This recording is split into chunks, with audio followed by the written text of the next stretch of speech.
introduction for the Cool Careers podcast. Thank you for having me. It's lovely. I want you to tell everyone who you are. This is such an honor to have you here.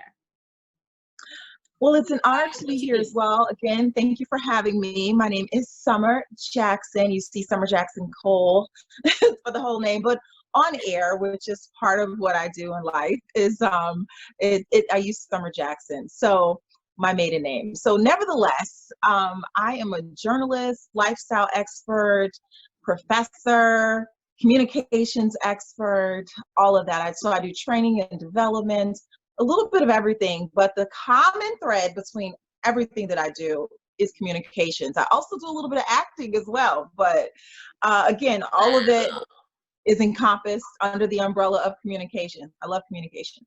I see. So can you tell us anywhere that we would know you from, or like something recent that you've worked on, either acting or, using your journalism or communication skills?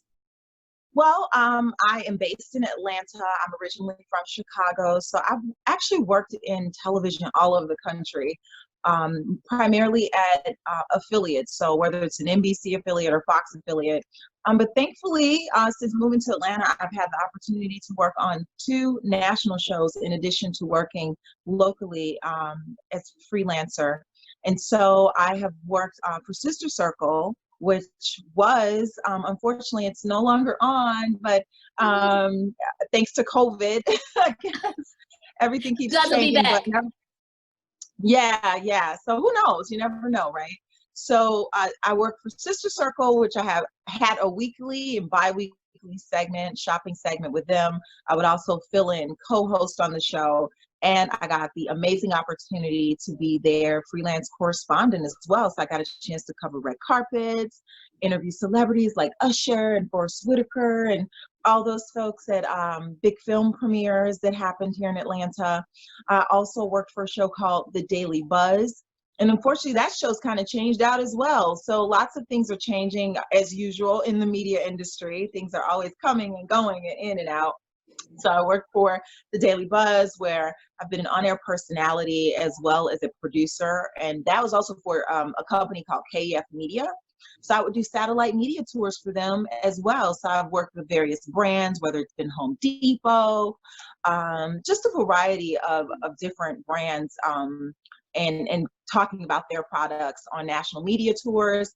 And I work for WSB here in Atlanta, which is the ABC affiliate, which is, I actually used to be a TV news reporter with them.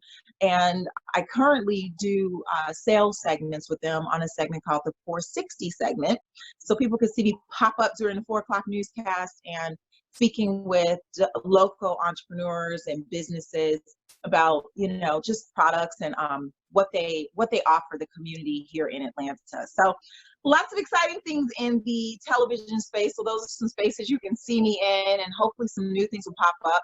The last film I did, I've done some background stuff at like Tyler Perry Studios, but the last TV show I got a chance to do was Vampire Diaries. So it's really cool because I still get some residual checks from that sometimes. Exciting. So I'm always open to new opportunities. I actually just read for a part that someone actually said, hey, we think you'd be great for this.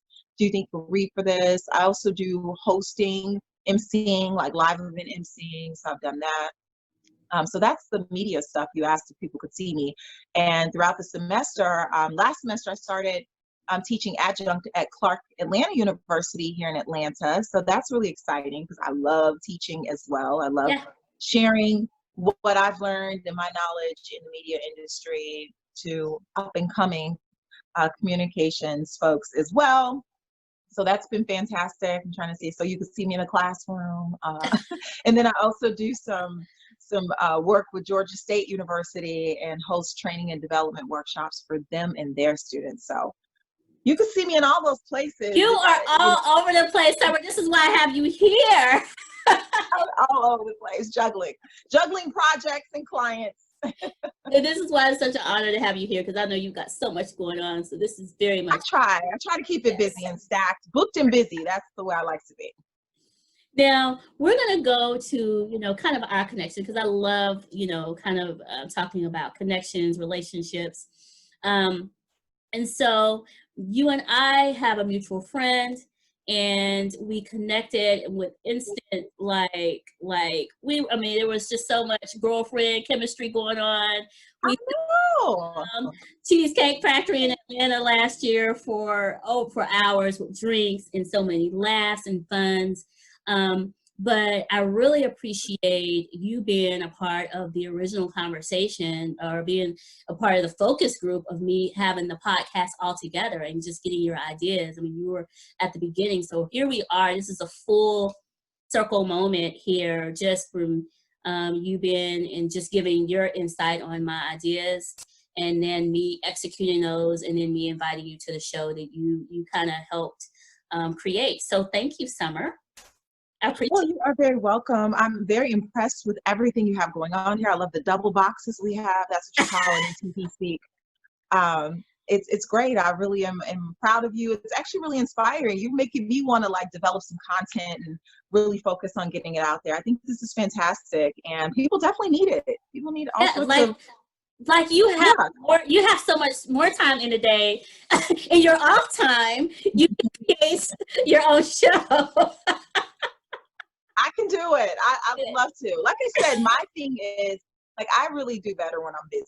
Like, if I'm not busy, clearly, like, I'm like, what's going on? What am I going to do next? Like, I have to stay busy. I love just having things to do. And always, whether it's learning something new or being a part of something or a project, I love having a full calendar. Yeah. I like relaxing too. Now, I'm not that person. I do believe we need to relax. I have totally missed going to the gym. I need to have my yoga class. I need to have my workout classes. I'm not big on the machines, but I do think we have to take care of ourselves. We have to get our rest. Right. I'm not one of those people who are like, I don't sleep. No, I'm not team no sleep. I like to get my rest. I like to work out. I like to enjoy my life as well. I like having balance. So I like being booked and busy, but I like to enjoy life as well, because life is short. So you have to, schedule that in. I know. I'm with you. I'm team sleep, so I'm with you. Our mutual friend Alexa. Hello, Dr. Alexa Harris. Oh, hey, Alexa. Is a good friend of both of you and myself, and I'm so appreciative of her and just how she's been really helpful. Connecting us, and she's connected me with a handful of great people. So when you know good people, you find more good people. So this has been great. So why don't you tell? And that's what it's all about. I mean, it's all about networking, and sometimes we just have to talk to people and realize we have such a common interest and goal, and just something in common for sure. And like, even when you and I met, we talked even just personally, being moms as well, and all of that, working and professionals. And so it was really great that we were able to connect and all of that, and you were able to share some of the things you were interested in doing, and to see you doing it, it's just like, go girl. I appreciate that. Why don't you tell us how connections and just networking has been helpful in your career? I mean, it's really been everything. It's so crazy because now I'm grinding, and over the years, being a news reporter and working in various markets from early on in my career, it was really networking that got my foot in the door into television. My first job opportunity ever came because the vice president of a TV station locally in the small town I went to undergrad in, Champaign, Illinois. So he came to campus and he did this presentation. At the end of class, I literally ran up to him and said, "Oh my gosh, like, do you guys have internship opportunities?" And he's like, "Yeah, you know what? You're the only one who came up to me after my presentation and asked me that." So the next thing I know, I had an internship during the school semester in television. Of course, they didn't pay any money, so I was working for free. Things may have changed now, but back in the day, they did not pay you to be an intern in the television industry. So I interned there, and ultimately it would be that connection that I would see him years later, after I graduated and I was in the process of actually seeking a full-time position in television. Lo and behold, I bumped into him, and he's like, "Hey, I'm going to send do you have a tape? I'm going to send your tape over to," this is tape, right? I'm going to send that back over to the other news director, and you're going to and he'll reach out to you. And literally because of that connection, that was my foot in the door in the television industry right out of undergrad. Like I never worked full time in any other industry. So at like 22, I'm a bureau chief in TV and on air and running my own newsroom, essentially in the satellite newsroom. So That's amazing. Yeah, so networking is really everything. And prior to that, I was in a program called Inroads throughout undergrad and high school. And we would actually do workshops on things like networking. So I learned very early on the value of networking and those opportunities that can come from that. Sometimes you get job opportunities you never even saw coming because a friend of yours heard about a job and they're like, oh, I think I know a person. So that's key. And you have to treat everyone well, whether it's going into a new business and meeting the secretary on the interview, be nice to everybody. You just don't know who you're talking to. That secretary today could be your boss tomorrow, or you could be side by side colleagues, so it's just important to be nice to everybody and just try to value everyone that you meet, because you just never know when you'll need to help each other maybe. So have you always wanted to be in media? Like that was always your initial journey from this story you just told us? Well, it's really funny because, I had other career interests, of course, maybe as I was younger. Like my first interest in life was art. I thought I was going to be an artist when I was really little because I love to draw. People don't always know that about me. But it was in third grade. I won my first speech contest. And it was actually the district-wide speech contest. And that was the moment that I realized I had a voice, and that voice could be used to move a room and to move people and impact lives. And I was like, wow, this is amazing. I thought everybody could just stand up here and talk, but apparently not. So I realized that was a gift that I had, and everybody was just really like amazed that I was 8 years old and able to do this presentation flawlessly. And I just, at that moment, I said, maybe I should figure out something I can do with this. And I didn't quite know what that was. I did always think I was going to be a star as a little girl. Like, I'm going to be a star. Like, you're going to know my name. So I don't know. You blend all that together. I was always really dramatic. Then at one point, I kind of thought about being a pediatrician because I love kids too. And, I like going for the top. So I was like, I'll be a doctor. And I was really good at my sciences, but I had to work super hard at those sciences to get really high grades. I was like, I think I do better like naturally and more the communications and English and, more the artsy side. So I decided to focus more on that aspect because I've always been a good student and a really hard worker. I've always loved school. I've always loved being a high achiever. I was a straight A student. A C was like an F if I ever got that. I only got like 1 C all of of elementary school. I think it was like science and math. So I was never really strong on my math side. So I just figured do what you're go with what you're good at, just naturally. So i.e. I landed in the area of broadcast journalism. I was like, maybe I'll be a host someday, or, I can do the news. I love informing people and telling people's stories and sharing people's stories. Everybody has a story, right. So the opportunity to, share that story or to inspire lives through our stories, to me, is like so powerful. And of course, we all knew Oprah back, in the day. And you're like, I'm gonna be Oprah, I love TV and all of that. And I just said, wow, Oprah started in news, maybe I could start in news and somehow to parlay into acting. And so, who didn't want to be Oprah, right? But of course. yeah, so a lot of those things kind of drew me into this area and this field. And I love talking. So I majored in talking. Like when people say that, you talk a lot, I'm like, I majored in talking. Well, I think all of your dreams have been fulfilled. I think you are a star. It's just amazing. You're amazing. So do you have a mentor in this process, and do you mentor? So, I guess along the way you meet people.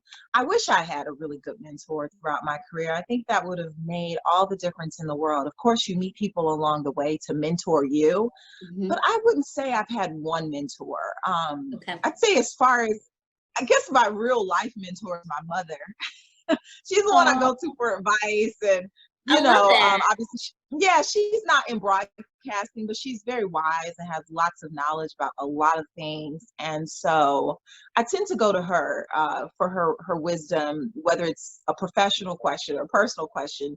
If she doesn't know the answer, she knows somebody who had this experience, probably can relate that to help you with the answer. So she's very wise. So I would say in many ways, she's been a mentor. And I know from day one, she always told me, follow your heart. The money will come. Follow your passion. The money will come if you do what you love. So I kind of followed that as a rule of thumb straight out of school and try to do what I love. So, but no, I guess I've had, again, mentors along the way. As far as me mentoring people, I've mentored along the way.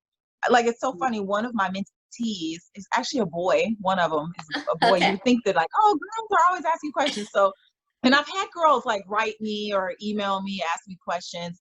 But he was really interesting because I used to always take my kids when they were really little to a restaurant called Culver's in Chicago. And so there was this teenager who worked there. And he was always so sweet.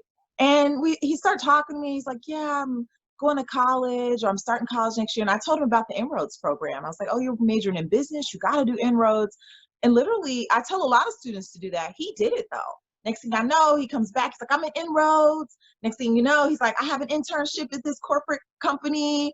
Then like Northern Trust. And he was like, next thing you know, he's like, yeah, I work for them full time. I mean, I just saw his life just continue to grow. And really funny, we still stay in touch somewhat. And he just started like his own like online blog. And he's got like 50-something thousand followers. He's got his own business where he focuses on restaurants that serve Black people, or not just serve Black people, but like are owned by Black people, Black businesses. Mm-hmm. So of course, right now in the climate we're in, I mean, this is a great time for him. People are looking for those types of restaurants and trying to support Black owned businesses. And so, I mean, anyway, so as an example, he's a mentee. I'm really proud when I sit back and look at him like, oh my God, I remember he was just a little boy, look at him. So yeah, I've had mentees along the way though, for sure. But I love no, that. not Love that. I love that. I love that. Now, I know that you have an undergrad and a master's, and I know, kind of your journey. Why don't you tell, everyone a bit about your credentials, and then guide individuals, because there's a lot of kids that are trying to figure out, Beyonce has a lot of people interested in, the HBCUs and, and going to a majority school, trying to make that decision. You've kind of had an experience in both. And so can you offer a few advantages, disadvantages, or some advice on choosing which route to go in? Ooh, well, you know what? I mean, college is such a personal decision. You have to go, number one, where you feel that you can flourish, where you're comfortable, where you can grow, where they'll accept you. And if they're giving you some money, go there. Scholarship. Be able to get scholarship, unless you are just like, generationally wealthy and you just can do some things like that. Definitely look at all of those factors. Do you want a large university, a small university, a certain level of diversity, whatever. So I think all of those factors play in. So you're correct. For undergrad, I earned my bachelor's degree in journalism from the University of Illinois in Champaign. Go orange and blue. I love that land. So it is the largest university in the state of Illinois. It's like 40,000 students. It's huge. So you have to be a student that can adapt to that type of environment. I was great for that because I was like, this is great. I had classes in undergrad. Some had 500 students. Now, of course, when you get in your major, it's a lot smaller. It's like you and a smaller group, 25, 30 people that move through this program together, if not fewer. But in a lot of your classes, they're massive. I had classes in an auditorium that seated like 1,000 people. So, I mean, but we had smaller discussions.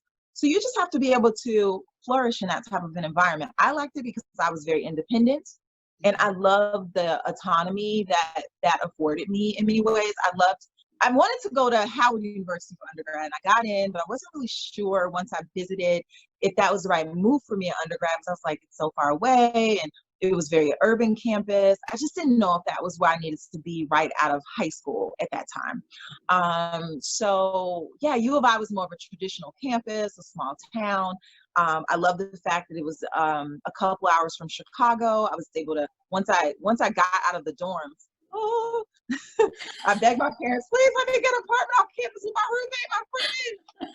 And so that was an advantage. Like our rent was like $600 a month, $300 for her, $300 for me.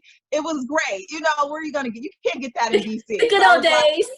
Right. So, but I'm still, because it was a smaller town, the rents were lower, lots of advantages in that way. So you really have to just look at what type of lifestyle you want to live. And I'm like, my parents are not going to be paying rent in DC, where the rent's probably, you know, $2,000 a month.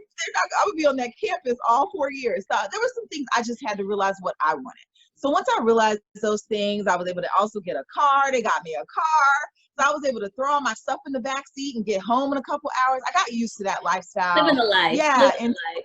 yeah. So I totally valued those moments that at Christmas break, I could just be home in 2 hours without going on a flight or taking a flight. Mm-hmm. So I learned to value that. However, Howard never left my heart. So I went for grad school, which I loved. I really value the fact that I was able to get my master's degree from Howard University, and I was able to get a graduate assistantship, which that's where the teaching comes in. While getting my master's degree, I had a graduate assistantship. They basically paid me a stipend to teach, and they also paid for my education, which was a blessing. Yes. So I think that was a pretty great deal, right? And I was at my dream university. And of course, I was an adult when I went, because I had already worked for 10 years in broadcasting. So by the time I went to grad school, I worked it like it was a job. And I really knew the value of my master's degree. And I mean, I had a much better GPA in grad school than I had in undergrad. And I worked hard in undergrad. But I was like, I had no outside factors. When I went to grad school, I was like a wife. We had a little baby, all this stuff. I'm like, I have a better GPA and I had nothing going on but me in undergrad. So I just think you work harder. That's how it work. Yeah, like I had a 3.6 in grad school, I had like a 3.24 in undergrad. I'm like, what was I doing? So my parents were paying my rent. I mean, I had all the luxuries. So, but you know, and I worked hard, because U of I is a very tough school, very tough academically. So that 3.2 was, listen, that was hard work. But nevertheless, I was on Dean's List, scholarships, all of that in undergrad, but just the opportunity to get this scholarship was like, oh my gosh, what a payoff, what a blessing. And the opportunity to pick up a new skill set. I was able to start teaching. So I taught public speaking all through grad school. So that gave me an additional skill in some other place that I could utilize, and also in some ways monetize and develop my communication skills in a whole new way. So not only am I, you know, in this area of communications, broadcasting, now I'm in human communications and teaching people how to become public speakers and how to use everyday communications. So it just taught me the value of communications in a whole new way. It's very powerful, and we underestimate the power of communications. We can see right now through the protests and through the information we're getting about COVID-19, and we see how powerful and how necessary the field of communications is to our everyday lives. Without it, we would just be like, what's going on in the world? So my master's degree gave me an extra value added to what communications experts and specialists and all of it, what we do every day, it's so important. It's crucial to our society. You know, I mean, and really when you think about the concept of journalism being attacked, at the end of the day, what's really being attacked is our First Amendment rights, because free speech, that's journalism. You know, if we don't have journalists, journalism is designed to be a checks and balance for a democratic society at the end of the day. That is the purpose. So we get rid of journalism, who is checking and balancing the government that is supposed to be about the people. And that is by design what journalism is about since the beginning of time. Of course, along the way, it's changed.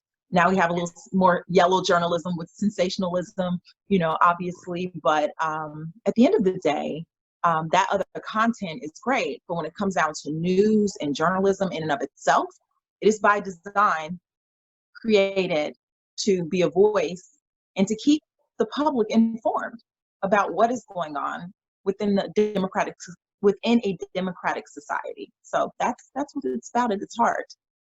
Yeah. So an attack against journalism is an attack against all of us, is my point. Yeah, I agree with that. Yeah.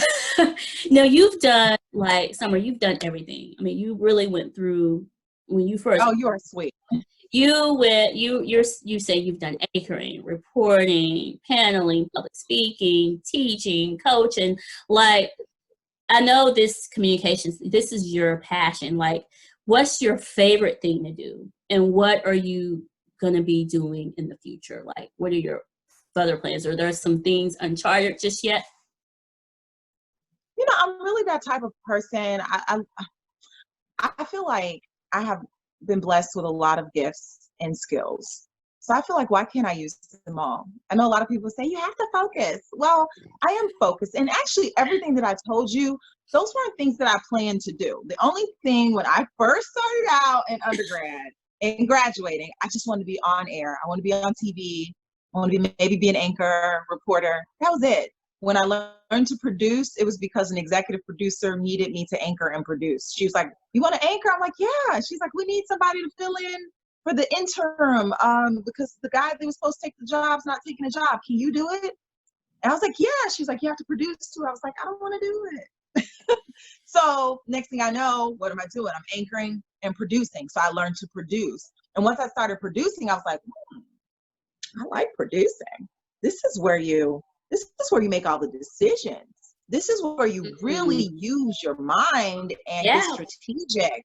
And so I hadn't looked at it that way. You know, I liked the aspect of being on air, but I was like, ooh, I like producing. So now you add the skill set of producing. And then, you know, along the way, like I said, mainly my life was television forever. You know, that's all I really did. I mean, I started in Danville, Illinois at the NBC. Then I moved on to, because, you know, in television news, you move all the time if you want to climb markets. If you're finding in a small market, you start off in small markets. I was in a small market. I went to Baton Rouge, Louisiana. I worked at the ABC. Yay! Then from Baton Rouge, down south. I mean, I've never lived down south, and especially Louisiana. It's a whole different type of culture, you know. So I had to learn and embrace that culture. So everywhere you move, you have to be able to get in this city and be able to become a part of this town or this city and learn about it, its culture, its people, its history instantly. And so as a journalist, you have to know a lot of things, and that's one of them. If you're going to have contacts and sources, you have to become a part of the community. So I was there for a couple of years. Then from there on to New Orleans, which was, you know, right up I-10, an hour from Baton Rouge. And so then I was working at the Fox station in New Orleans, and Katrina hit, you know, so I had to change from there. I'd only completed like a year on my 3-year contract when Katrina hit. So I covered Hurricane Katrina and some of those things. And I also lived Hurricane Katrina. So that was like a, you know, a whole different experience. Yeah, totally different experience. So from there, I ended up going back home to Chicago, where I hosted an entertainment show.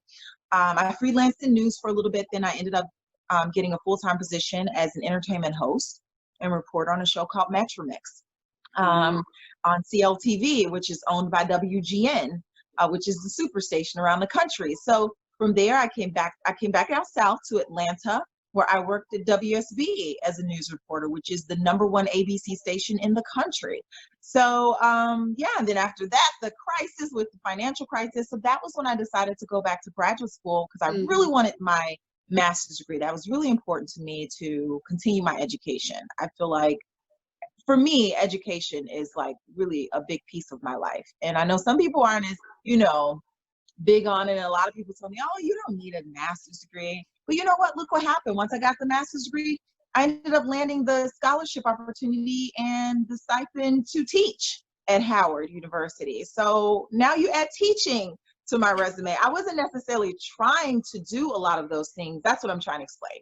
A lot of the maneuvers and changes, they weren't necessarily things I was seeking, but it's almost like it found me, you know. So wow, when you're teaching public speaking, that was full circle for me. I started my career, not my career, but my life.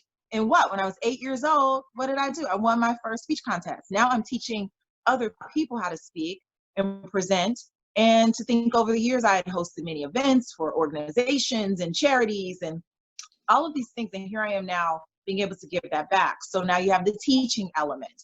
So when we say, oh, you've done a lot of things, and it's a blessing. And again, like I started, all of them have been under the umbrella of one area, communications. Right, communications. Acting, yeah, even acting is communications, and theater, all of that, which I love acting, you know, all of that's communications at the heart of it, and being able to convey a message to others. So whether it's mass communications or human communications, I just really love it.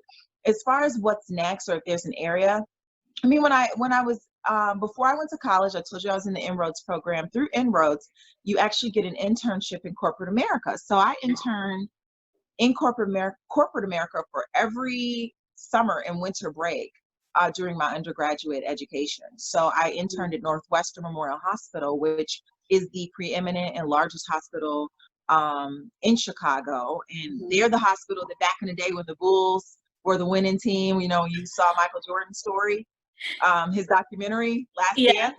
Yeah. Northwestern Memorial Hospital, just so you get an idea of how preeminent it is, it was the hospital that was on call if one of the Bulls players were injured. If Michael Jordan got injured at the game, they were going to take him straight to Northwestern Memorial. If the president is in town, that's the hospital that receives the president. Even during my internship, I got a chance to see Princess Diana. She visited the hospital one summer while I was interning. And so I got a chance to work on the PR campaign, the media relations campaign for Princess Diana's visit. That's so exciting. Wow. I know. So I know how to write press releases and do all of that stuff. People write them. And how to manage that as well. So there's this element. So people see me, they're like, they see me probably think it's one layer to me. Oh, she does TV. But it's like, really, when I say I'm a communications expert, I feel like it because, you know, I've been blessed to touch almost every area of communications, whether it's been broadcasting, media relations, teaching. So I don't know. Like, yeah, what's your favorite? Like, I don't know how this script is going to play out. Like, I really, in my perfect world, I'm getting a chance to have some element of all of it in my life. And look at what we're doing now. You have your own podcast. Like, even if I were able to go into corporate, right? I could still in the evenings create my own podcast, you know, and use those skills and get that TV atmosphere. And I think I'll always try to at least teach adjunct minimally because I really enjoy being able to teach and give back to students. That is really awesome to be able to be a part of. I can so see you doing that. I think that is. So I love having the teaching element. So when Clark asked me to, you know, come in and teach, I was like, great. So I taught like media ethics, which is great. There's so much current content going on with media ethics and that conversation. And I taught an introduction to mass communications and society. So I'm going to also be teaching that in the fall. I have a few classes lined up for that as well. So it's fantastic. So I mean, I enjoy it. I know I'm not really telling you what my future is here. It's still being written. Just an idea. Maybe somebody will write me a whole big check. Like, she got a lot to offer. Let's see, what can we place her? You know, or maybe I have my own, you know, communications business. I don't know. Like, as long as, I will say, when I walk into a television studio, there's always that feeling of, I remember this. Every time I walk into a TV studio, it's nostalgia. Like feeling that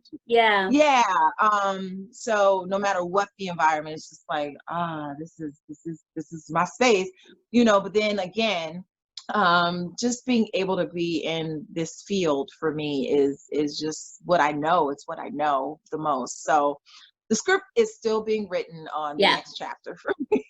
That's awesome. I love that. I love that. Now, you kind of mentioned a few names today. Like, do you have your most favorite celebrity encounter or celebrity interview? Because people are very interested in celebrities, you know? Yeah, no, I've interviewed so many. I've interviewed Angela Bassett, Usher, like I said earlier, Forrest Whitaker. I have interviewed Robin Thicke. I've interviewed so many people. It's crazy. Like, seriously, not to sound braggadocious, but it's crazy. But you have a fun a story about anyone you met? Yeah, no. So I was gonna say, you know, and it's the crazy thing is when I sit and watch TV, I'm like, I interviewed her. Oh, I interviewed him. Like, in my head, I try not to say it all the time because I know people are like, Oh, here she goes. But you have. right. Yeah, and you know, back in the day, and I have a lot of pictures now, but you know, there was a point in time in television you didn't take pictures of everybody. Like I interviewed Al Green, I did ask him for a picture, but Oh, I again, love that. yeah, I interviewed Al Green, and I actually in the VIP suites at the House of Blues Chicago. That was pretty cool, and I'm a big Okay. Al Green fan, so I was like, oh my God, it's Al Green! Like I was trying not to have a fan out moment because you're supposed to be professional, but I mean, Yeah. so I was like, you know, Mr. Green, do you mind if I like at least just call my mother? Just he was really cool, so I felt like I was like, Mom, guess who's here? And then I just had him sing, and she's like, oh my gosh, you know, that was fun. And I've had Tamala Mann and I had her sing to my mom on a video once. I was on a red carpet. I was like, can you sing sing? Oh, that's so sweet. Yes, I've gotten these fun opportunities. But my big story that you've been waiting for and you asked about, I got a chance to interview Oprah. Shut up. Yes, that was amazing. The queen. Yeah, I'll never forget. It was in, I believe, like May of 2007. She had done The Color Purple, and she launched it for the North American tour. She launched it in Chicago, and at that time, The Color Purple, the play. The play, right. Yeah, the Broadway production. And so once it went on the tour, she launched it or kicked everything off for the North American tour in Chicago. And that was fantastic. Like I was literally on the red carpet with Roger Ebert and all of these just like huge people from media outlets from around the world because it's Oprah. And that was a huge red carpet. And it was so funny. I was recently on a red carpet and another reporter was like, oh, are you excited about this? I'm like, I've been doing red carpets. Like, I was doing red carpets with you in diapers. No. But so I did the red carpet and she got to me and I'll never forget, I was right by the door. I was one of the last reporters for her to interview with. And I was ready to interview her. I had like a couple questions in my head thinking we would get past 2 because you always have at least a couple of good ones. And I asked her a couple questions and she was, I'll never forget her interview. She was like, I said, why did you have to do the North American tour in Chicago? She's like, well, everything good happened for me in Chicago. She was like, my television show was in Chicago. My national TV show in Chicago. And she said, I got the call to be in the film The Color Purple in Chicago. So she just talked about how significant Chicago was to her, which was great to me because that's my hometown and I love the shop. So she's going on and on. And then after that question, I asked her my follow-up and she still stood there after that one. I was like, oh, she wants me to ask 3. Like usually on a red carpet, you might get 2 in if you're lucky. Sometimes you only get 1 question. And so I was like, oh my gosh, she's still here. What am I going to ask her? Like literally, I was like, ah! And then you're like with the talk show maven and queen. So you got to sound like you're not crazy. Yes, I don't even know what I asked her, but I figured out poor thing, she's new. Yeah, and then she had on these really beautiful diamond earrings. Like, of course, I don't think I've ever seen diamonds like so clear. Diamonds. Like they were so clear. And so literally, I'm listening to her, but in my eyes are going up to her diamond. Like, okay, come back, Summer. They look like glaciers on TV. Really, like they look like so imagine in person. Yeah, she had these diamond studs on, and I mean, it was just breathtaking. I was just like, okay, back to the interview. So, I was hoping she'd go, oh my gosh, who are you? I need you to be with me on my team. That didn't quite happen, but I did get a chance. This hadn't happened yet. Not happened yet. Right. Okay. That didn't quite happen, but I have this really cool story now. So that's right. That's right. I love it.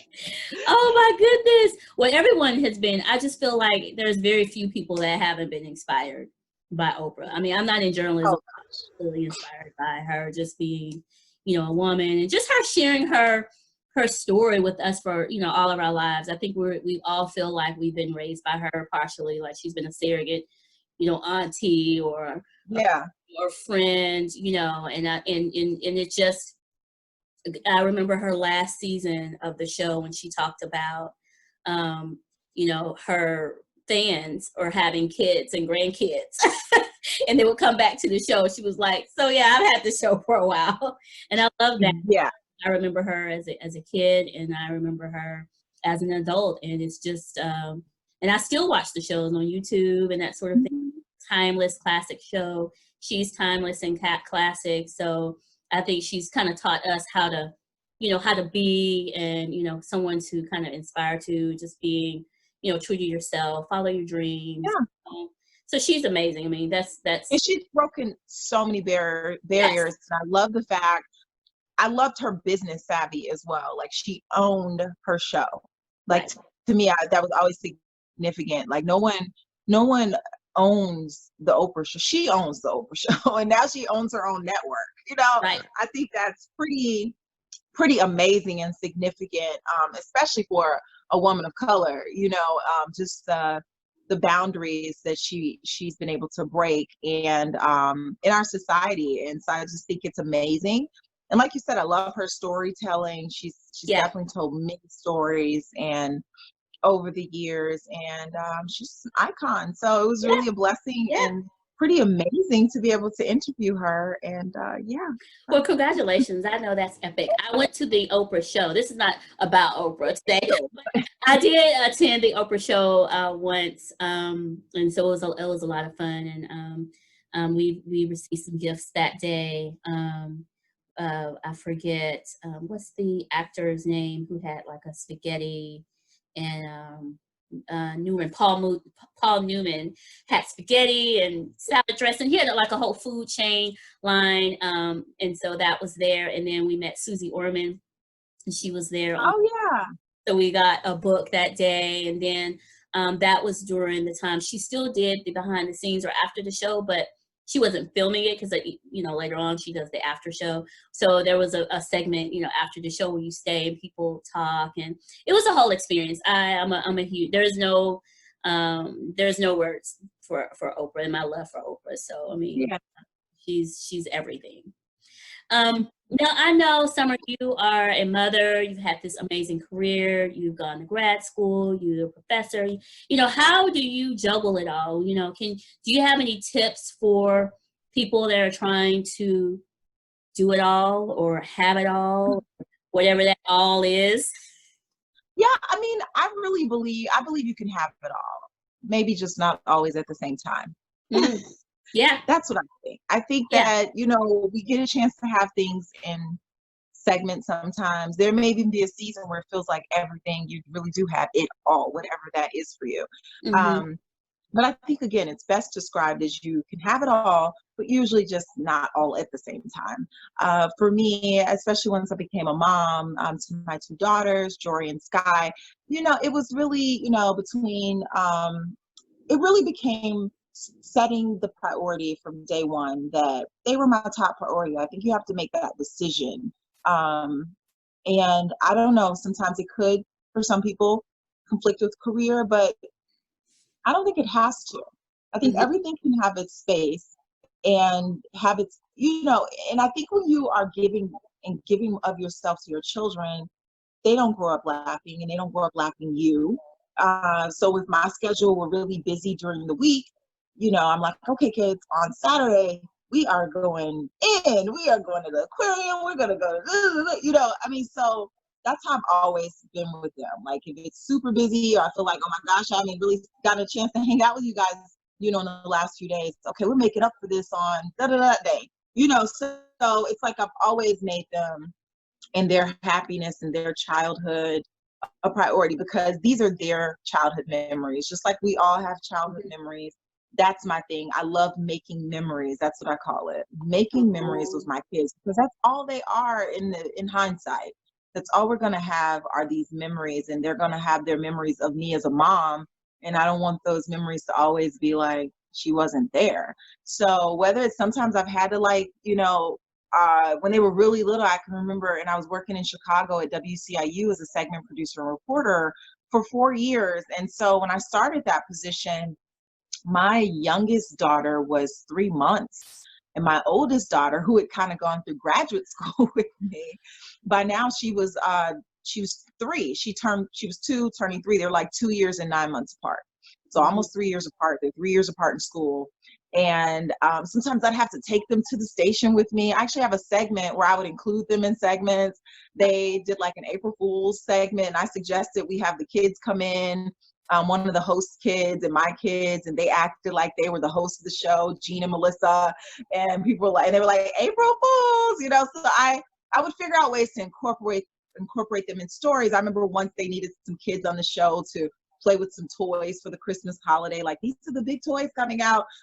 Summer, bring your girls in, you know. So I've always made them a part of my life and my job and what I do when I can. Obviously, there aren't always those opportunities, but I like them to see me work. I like them to see that because they're young girls. So, you know, we talk about careers all the time, what their career dreams are and their ambitions. And, you know, I'm like, okay, so you're going to start off here, and then what you want to do this next? Okay, well, if you plan to go to med school, then you've got to do this. And so we've been having these conversations since forever. My oldest is 11 now, and my youngest is, she's 8.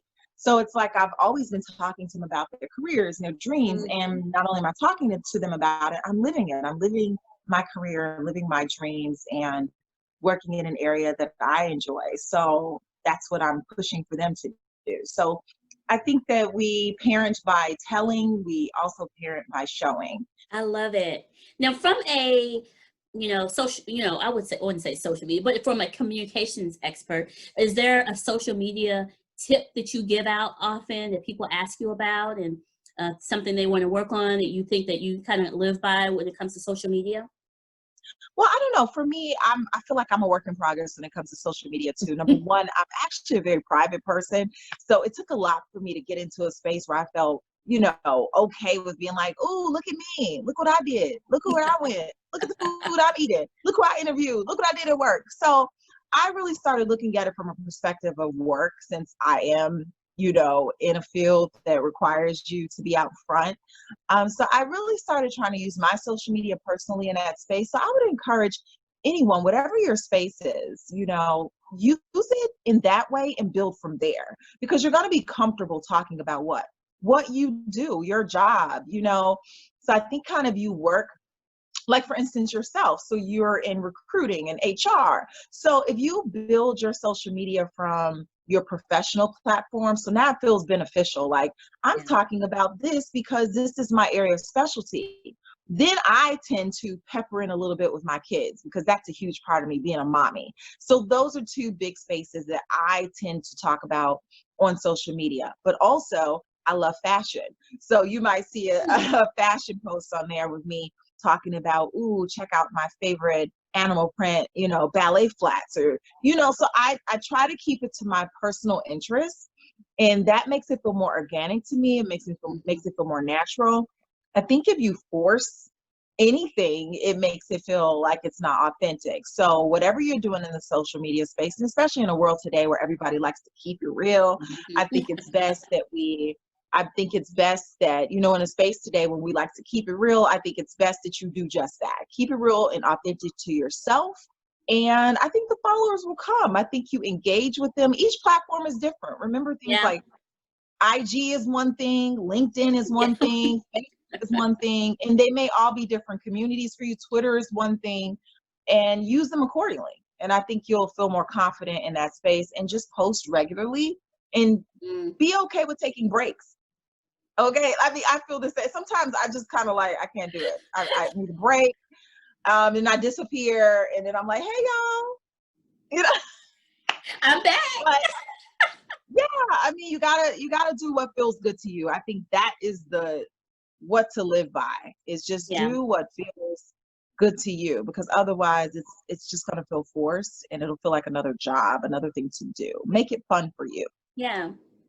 Summer, this has been so great. I really appreciate you sharing all of your journey, all of your communications wisdom, fun little tidbits about yourself. Thank you. This has been so great. I'm sure we're going to make sure we get all of your social media information so we can follow you and find out more information about you and see what you're doing next. So thank you again, and we'll be talking really soon. I appreciate you, and I would love to have you back again.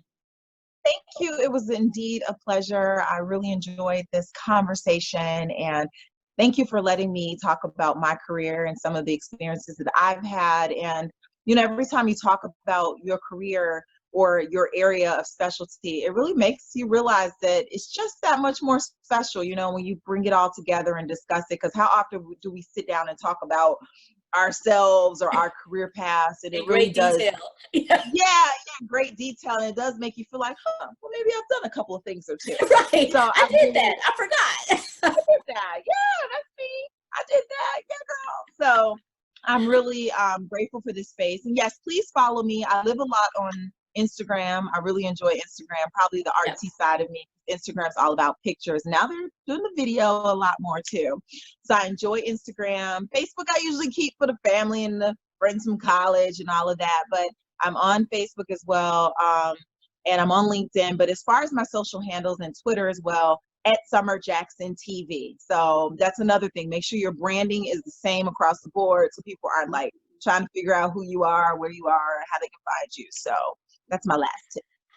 I like it. That's wonderful. Thanks so much, Summer. I appreciate you. Thank you. Thanks for having me. Thanks for being here. I'm honored. Yes. Thank you. Bye-bye. Bye-bye.